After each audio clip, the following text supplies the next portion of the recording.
ಭಾಳ ಚಂದ ವಿಚಾರ ಮಾಡ್ಬೇಕು ನಾವು. ಸುಮ್ಮನೆ ಕಾಲವನ್ನು ಕಳೆದು ಸಾವುದುಚಿತವೇ, ಅದು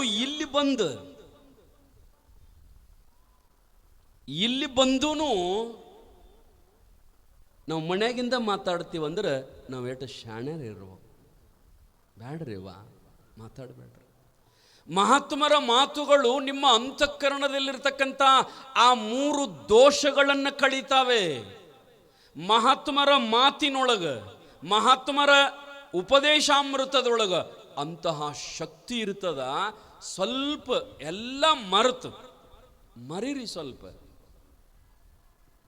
ಮಾತುಗಳೇನದವಲ್ಲ ಮರೀರಿ, ಮನ್ಯಾಗಿಂದ ಎಲ್ಲಾನು ಮರೀರಿ, ಮಕ್ಕಳಿಗೆ ಮರೀರಿ, ಗಂಡಿಗೆ ಪೂರ ಮರಿಬೇಡ್ರಿ. ಮತ್ತೆ ಹಿಂದ್ಗಡೆ ನೀವು ಹೋಗಿ ಕೂತ ನಂತರ ಗಂಡ ಬಂದ್ಕೊಲ್ಲ ಯಾರು ನೀನು ಅಂದ್ರೆ ಏನು ಮಾಡೋದು?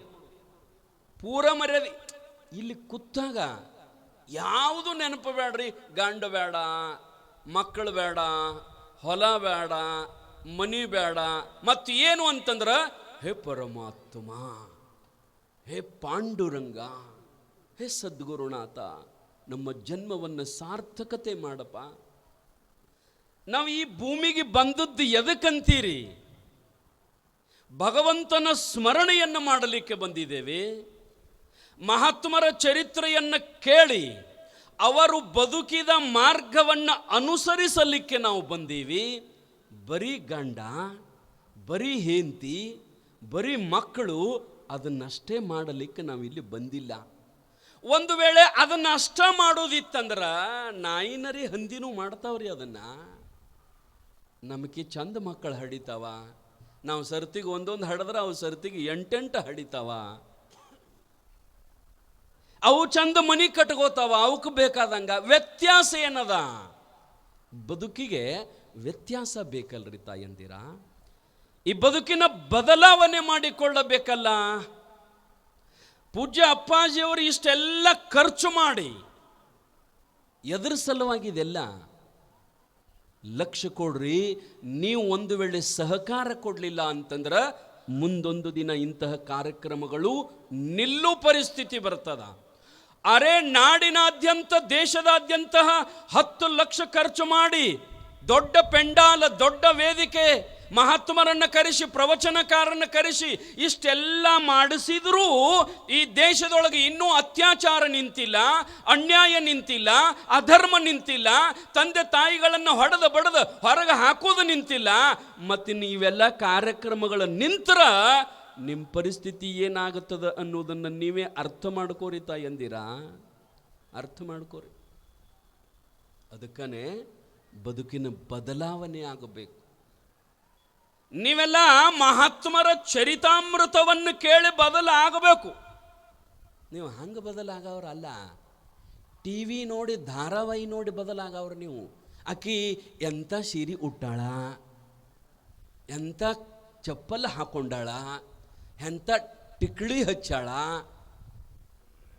ಅಂಥವೇ ಹಾಕೊಂಡು ನಮ್ಮ ಬದುಕನ್ನು ಅವ್ರಗತೆ ಮಾಡ್ಕೋಬೇಕಂತೀರಿ ಯವ್ವ. ಧಾರಾವಾಹಿ, ಸಿನಿಮಾ, TV ನೋಡಿ ನಮ್ಮ ಬದುಕನ್ನು ಬದಲಾವಣೆ ಮಾಡಿಕೊಂಡ್ರೆ ಭಗವಂತ ಮೆಚ್ಚಂಗಿಲ್ಲ. ಮಹಾತ್ಮರು ಹೇಳಿರತಕ್ಕಂಥ ಮಹಾತ್ಮರ ಚರಿತಾಮೃತವನ್ನು ಕೇಳಿ ನಿಮ್ಮ ಬದುಕನ್ನು ಬದಲಾವಣೆ ಮಾಡಿಕೊಂಡ್ರಿ ಆ ಪರಮಾತ್ಮ ನಿಮ್ಮನ್ನು ಉದ್ಧಾರ ಮಾಡ್ತಾನೆ ತಾಯಂದಿರ, ಉದ್ಧಾರ ಮಾಡ್ತಾನೆ. ಅದಕ್ಕೆ ಪ್ರವಚನ ಹೆಂಗೆ ಕೇಳಬೇಕು ಅಂತಂದ್ರೆ ಹೇಳಿದ್ದು ಎಲ್ಲನೂ ನೆನಪು ಉಳಿಯುವಂಗೆ ಕೇಳಬೇಕು, ಲಕ್ಷ್ಯ ಕೊಟ್ಟು ಕೇಳಬೇಕು. ಅದಕ್ಕೆ ನಿಜ್ಕೊಂಡ್ರು ಭಾಳ ಚಂದ ಬರೀತಾರೆ, ನೆರೆ ಕೇಳು,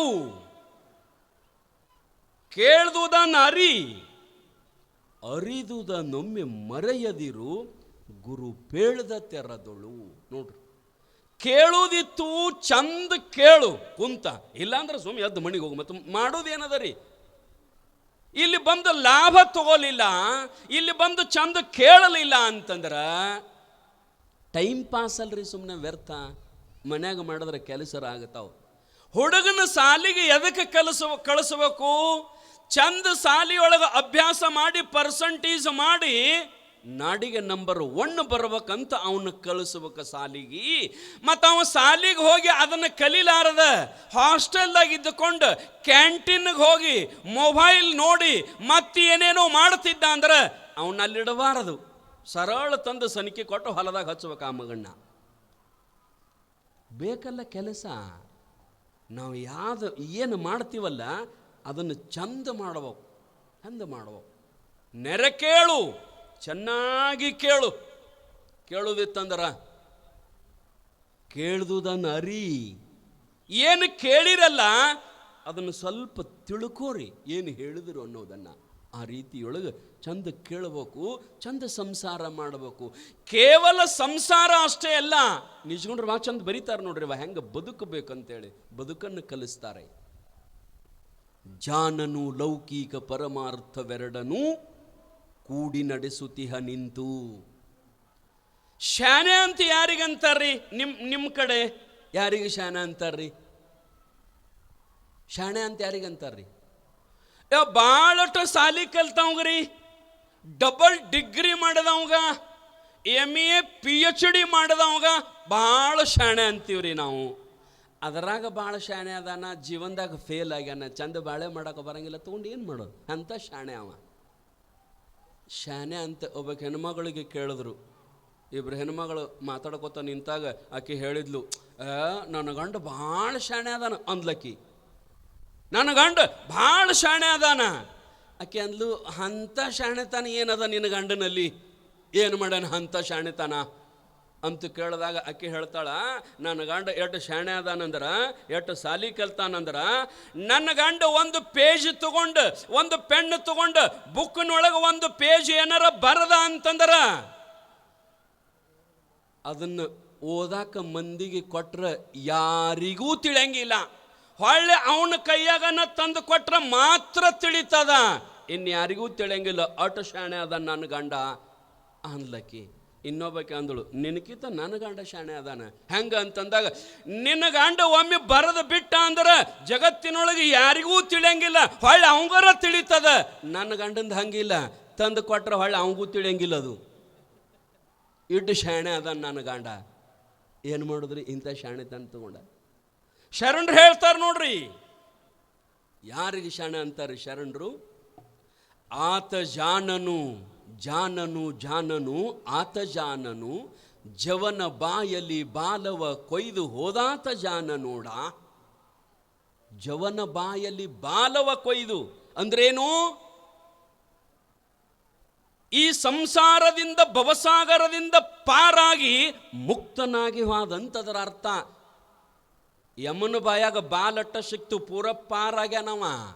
ಈ ಭವಸಾಗರದೊಳಗೆ ಸಿಗಲಿಲ್ಲ, ಮುಕ್ತನಾದ ಅಂತ ಶರಣರ ಅಭಿಪ್ರಾಯದ ತಾಯಂದಿರ. ಅದಕ್ಕೆ ಬರೀ ಸಂಸಾರ ಮಾಡುವುದಷ್ಟೇ ಏನು ದೊಡ್ಡದಲ್ಲ. ಮತ್ತು ನೀವು 2 ದಿವಸ ಸಂಸಾರ ಮಾಡಿದರೂ ಇದು ಮುಗಿದೂ ಅಲ್ಲ.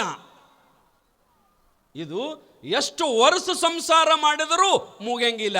ಬೇಕಾರೆ ಮುಗ್ದದನ್ನು ಹೇಳ್ರಿ ಅವ ನೋಡುನು. ಯಾರು ಎಲ್ಲ ಬರೋಬರಿ ಮಾಡಿವಿ ನೋಡ್ರಿ, ನಮ್ಮ ಕಡೆ ನಮ್ಮ ಮನೆ ಕಡೆ ನಾವು ಏನು ಚಿಂತಿಲ್ಲ ನೋಡ್ರಿ, ಆರಾಮದೀವ್ರಿ ಅಂತ ಯಾರು ಅಂತಾರೇನ್ರಿ? ಯಾರೂ ಅನ್ನಂಗಿಲ್ಲ, ಯಾರೂ ಅನ್ನಂಗಿಲ್ಲ. ಯಾಕೆ? ಇದು ಹಾಗೆ ಮುಗಿಲಾರದ್ದಿದು.